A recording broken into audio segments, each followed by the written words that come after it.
Hello everyone, আসসালামু আলাইকুম। আপনাদের মাঝে আজকে আমি একটা অন্যরকম ভিডিও নিয়ে আসলাম। আমার বাসা টাঙ্গাইল জেলা মধুপুর থানা, লালমাটি ও লালমাটির মানুষ আমরা। আমার হাতে এটি শ্রীমঙ্গল থেকে আসা একটি আনারসের জাতের চারা। আমাদের মধুপুর থানা কিন্তু আনারসের রাজ্য হিসেবে পরিচিত। সবসময় তো দেখেন আমি ভিডিওই করি, ভিডিওর পাশাপাশি আমারও জীবিকা নির্বাহের জন্য আমারও কাজ করতে হয়। শুধু ঘোরাফেরা করে ভিডিও করলে কিন্তু পেট চলে না। অনেকে হয়তো জানেন, অনেকে হয়তো জানেন না, আমি আনারসের ব্যবসা করি। এর পাশাপাশি কলা, পেঁপে এবং আনারসের চারা বিক্রি করি। আমাদের মধুপুরে 3 ধরনের আনারস পাওয়া যায়। একটা হলো আমাদের মধুপুরের জাত ক্যালেন্ডার, রাঙামাটি থেকে আসা জলডুঙ্গি আনারসের জাত ঢাকাইয়া, আর শ্রীমঙ্গল আনারস। আপনারা যদি ব্যবসা করতে চান তাহলে আমার কাছ থেকে আনারস, পেঁপে, কলা এগুলো পাইকারি নিয়ে ব্যবসা করতে পারবেন।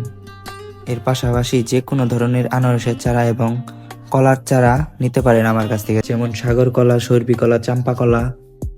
সম্পূর্ণ ভিডিওটা দেখার জন্য ধন্যবাদ সকলকেই।